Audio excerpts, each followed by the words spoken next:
You ask Tiger to solve. This deals with linear equations with one unknown. The final result is w equals 4. Let's solve it step by step. Simplify the expression. Expand the parentheses. Simplify the arithmetic. Group all constants on the right side of the equation. Add 18 to both sides.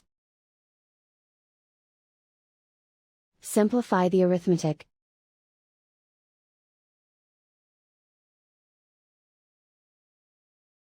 Isolate the w.